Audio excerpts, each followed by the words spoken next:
I am pleased to greet Roland Fernandes, who is the General Secretary of Global Ministries and UMCOR, the United Methodist Committee on Relief, and of Higher Education and Ministry. In my book, that makes him the key leader in the United Methodist Church today, though he will likely object to that characterization. Prior to this, Fernandes has 30 years of experience in global ministries. He now oversees programs, projects, and partners in 120 countries, including 350 missionaries in 70 countries. UMCOR is the denomination's relief and development organization and is one of the premier non-governmental relief agencies across the world. Roland is a layman who grew up in Kolkata, India, where he attended St. Xavier's College and School and Calcutta University.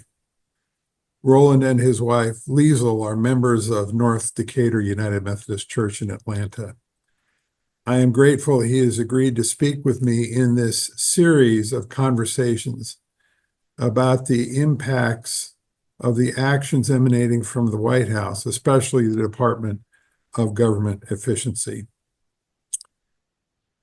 Roland, what can you say now about the immediate and long-term effects of the cutoff of funds from USAID to people of need around the world? Well, first, David, thank you for this opportunity. I also admire your relationship and also your leadership as a leader in the church. So I really appreciate you asking me for this conversation. And it's been great to be working with you over these last few months. And I've taken on this GBHEM role. I think it's been one of the most almost surreal times that we are in, as to see what's happening.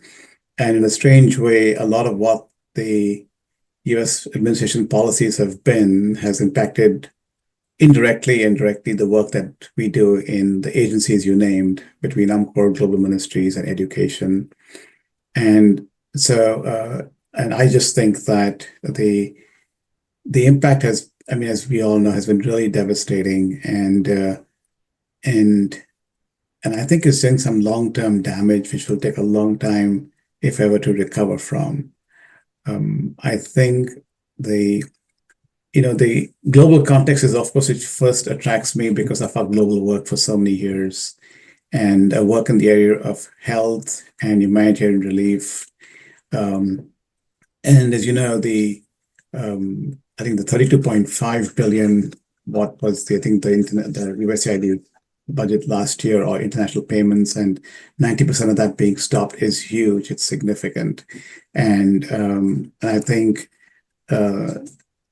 just this week we were in meetings, and every week we're in meetings where some of the impacts are being discussed. You hear stories about people in cholera clinics or tuberculosis clinics being closed, and people trying to walk to the next one and dying on the way. It is just very heartbreaking.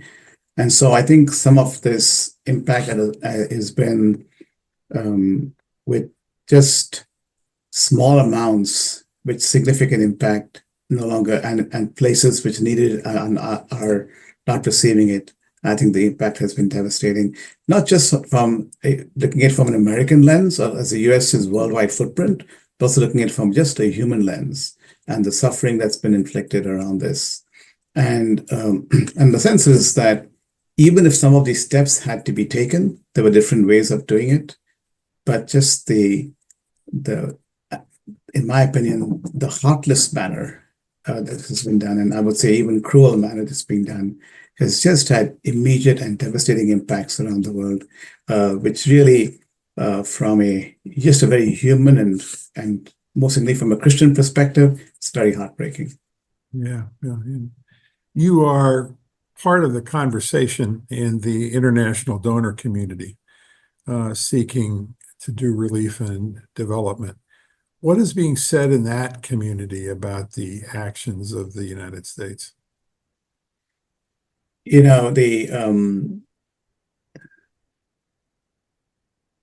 I think America's international footprint or image is day by day becoming more and more irrelevant.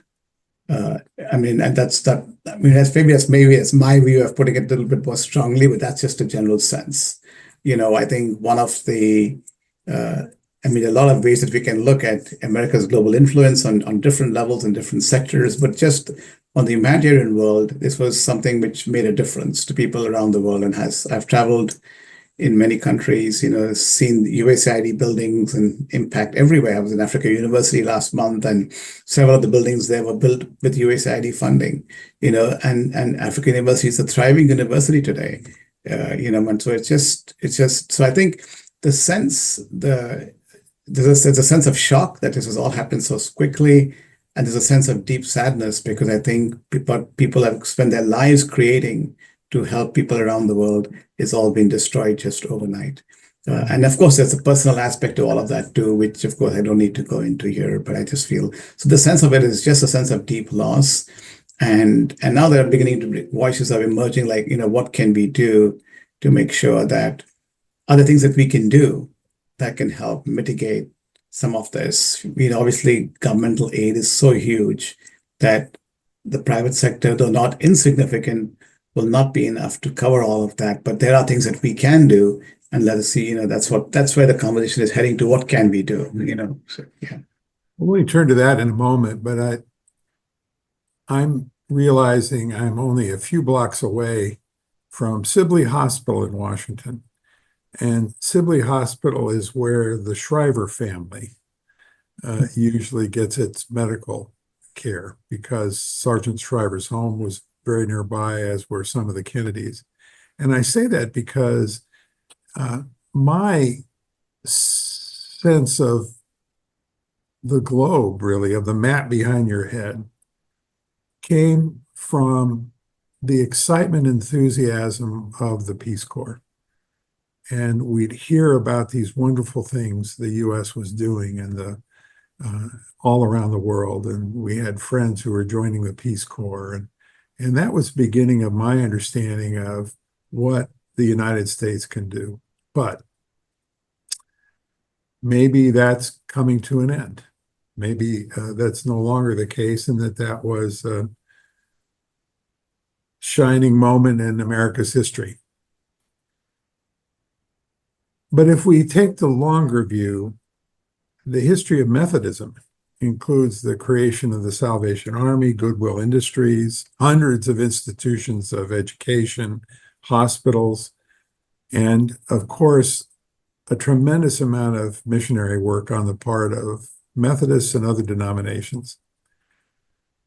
And that's in the history of aid from the United States prior to federal government aid. More recently, I think of the Imagine No Malaria campaign and how exciting that was and transformative as it was in partnership with the Bush administration.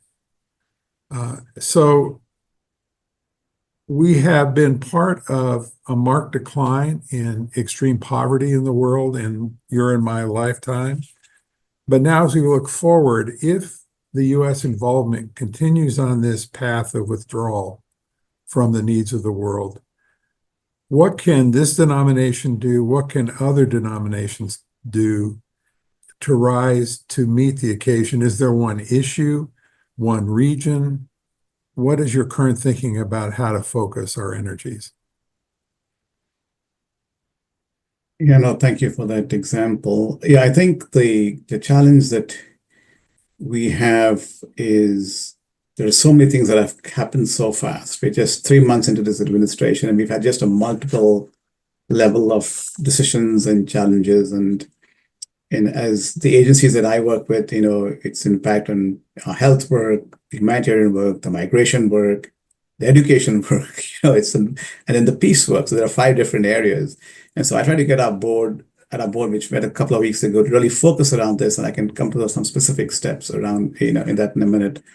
But I do think it's also a great opportunity for the ecumenical movement to really get together and see what it can do. And I do think that there have been a lot of meetings and a lot of things that have been happening ecumenically, which has not happened in a while because people are trying to come together to respond to this. And as you correctly pointed out, having studied a little bit of the history of mission, mission was, in terms of humanitarian work and education, was there way before the governments got involved, centuries ago, and that's the history of mission work in different arenas around health and education. So, in a strange way, it's taking us back a bit to that space and see what can the church as a whole do around this. I, for one, believe strongly in the ecumenical movement and how much we can do ecumenically, which is why I've been in several conversations around this. But also in our denomination, the United Methodist Church, I think, what can we do? There has not yet been a comprehensive strategy that has been presented to the denomination because, we have a lot of different structures and levels, and the connection is pretty large, and we have several agencies doing multiple things. We are trying to coordinate our work among our agencies together, at least some of us, to see what we're doing. But I tried to, pinpoint a few things for our boards, which met a couple of weeks ago, as I said earlier. And so putting them into these 5 areas, like looking at specifically, like, say, in the area of foreign aid, with the reduction in foreign aid, what can we do to supplement that, say, in the area of health? And so we're looking at specific areas around, like, we have got health boards in sub-Saharan Africa in 10 countries. So working with our health boards to try to identify places which are being impacted directly with the loss of foreign aid and what can we do to support them. We were also trying to get into the area of the antiretrovirals, which go to support, HIV, AIDS, and tuberculosis patients. That's somewhat more government controlled, so I'm not sure we can directly get involved in that, but we're trying to explore those possibilities. We're also trying to work with different ecumenical bodies and like CCIH and others, just to see what work is being done so that we can sort of partner with them. We're also trying to issue like some smaller RFPs for specific needs in specific contexts around health. So that's one area we're looking at. In the area of migration, we continue to work with Church World Service and the Immigration and Law Network, ILJN, which is something UMCOR founded, which works with clinics around the country to see how that we can respond to that, those situations. And we've done 2 major grants to both those organizations. And then also try to look at, on the area of education, what we can do around that. And we're still trying to assess what those needs are. At our board meeting, we had some specific people who are sector specialists come and speak about some of these things. So we're going to look and see what can we do around trying to fill in some of the gaps around education that might be emerging from the dismantling of the Department of Education, also supporting some of our HBCUs and what they need to do at this time, because again, the morale and the impact has been significant, as it's been on many universities, because it almost seems like an attack on education as a whole that is happening.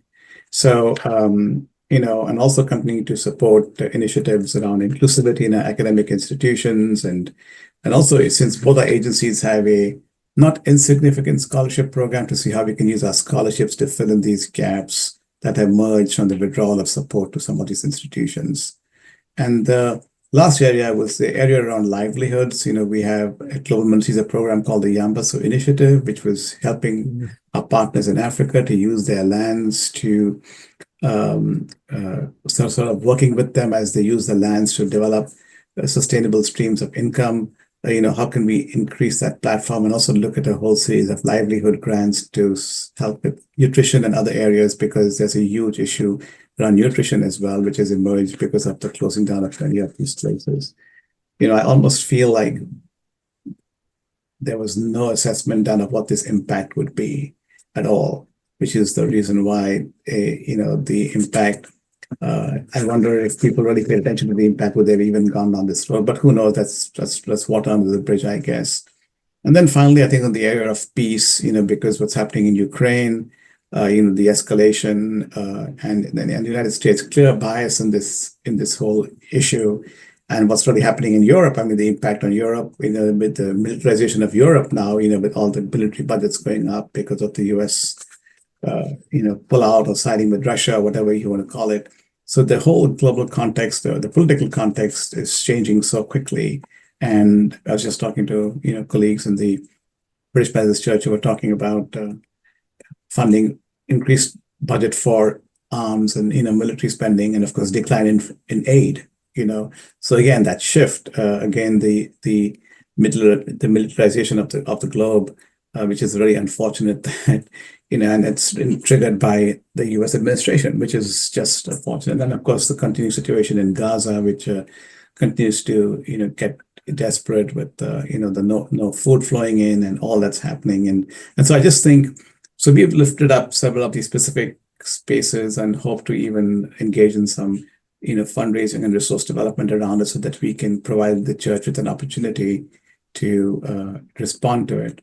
But my hope is that it can be just bigger than our agencies, but like how do we work together across the denomination and denominations to continue to respond to that. And just one more thing I would add, David, is that just the sense of the world that we live in, as you know, has changed so much so quickly, and a sense of fear that exists. I mean, you could, from the news coverage to everything else, just a sense of like, what do we say, what do we not say? People are just so unsure, and it filtrated so quickly, and the message of hope is not so easy to give in times like this, and so so I'm hoping that, at least at our board meeting, our directors really felt engaged and encouraged, but a lot needs so much to be done, and so the question is, what can we do with the limited resources we have, but which can have the maximum impact? And that's not an easy question to answer. Well, you mentioned the word hope, and my final question was recognizing that we're going to have to calibrate our hope right now in this setting. For much of our time in ministry, much of the vitality was coming from local congregations, either through donations to advanced specials in the United Methodist Church, or in many cases, there are congregations that have taken on direct efforts and found projects they suppose were useful: water treatment, education, and there was almost a very entrepreneurial approach to local church engagement in what used to be called foreign mission.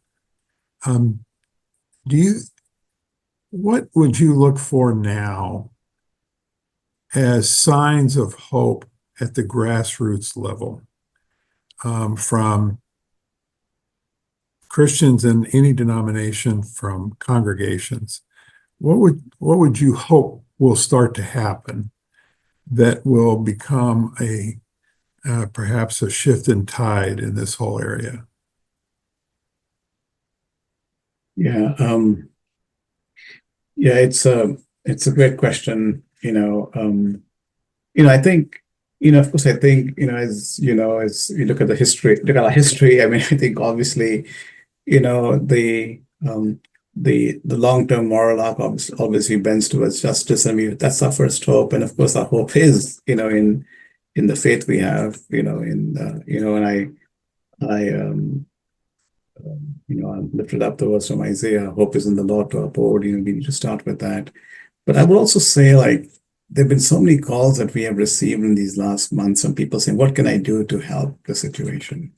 From local churches, where can I give my money? What can I do? And then so many stories of people like opening their homes, to take, migrants in, and so I think there's a lot of, as people, there's just a lot of good people around who want to do something, and the question is, how does it get organized in a way that, it can become a movement? Yeah. And that was what I would say. So I think there is hope, because we have seen over and over again that that justice just prevail in the end. Maybe at what cost is always the question, but I think that it does, and maybe this is a time that wakes up this country and perhaps the world too. Even it's maybe hard to see it at this moment, to really think deeply about where we are and where we were headed and where we were going. The fact that we have systems in place that could make us so easily get to this point, or the lack of systems in place, raises that question too. Yeah, yeah. and that it all could so happen so easily in a country like America, which was a shining symbol of democracy. And what is really happening is the complete erosion of it. So I do think so. I do have hope. I do have hope in conversations that I've had with most people, and I would say most people even. I'm going beyond political affiliations because most people want to see good things being done, no matter what their political affiliations are. And I would say a majority are definitely not in favor of what is happening. So I do have hope on a human level, but I also have hope on the level of our own faith and journey that we repeatedly have seen. And for me, Galatians, the verse of Galatians, 6:9, let us not get weary in doing good, because at the right time, we will see a harvest. And maybe we not even see the harvest, but I think we have to continue to do good in the roles that we are. And I think, we don't have, and I think we have not insignificant abilities to make some shifts. We have to be able to realize that and then make it a reality. So, Well, I know for one, and for many who speak with me, that we're very glad that you're in the position you're in, and that you are one of the people who are going to lead us through this really difficult period. And I thank you for the time you've given this morning. thank you, David. It's actually nice to get these questions asked, because we're all the time. I'm just in a position of responding to things and dealing with the situation. So Yeah. step back for this moment and think about those provocative questions you raised. Was also helpful, and thank you for asking those questions. And because those are the ones that are going to make us think more deeply and see what we can do together. So again, grateful for the partnership with you and for your time this morning as well. So thank you, David. Well, I look forward to any work we do together. Sure. Thank you. Thanks a lot. Thank you. Thank you, David.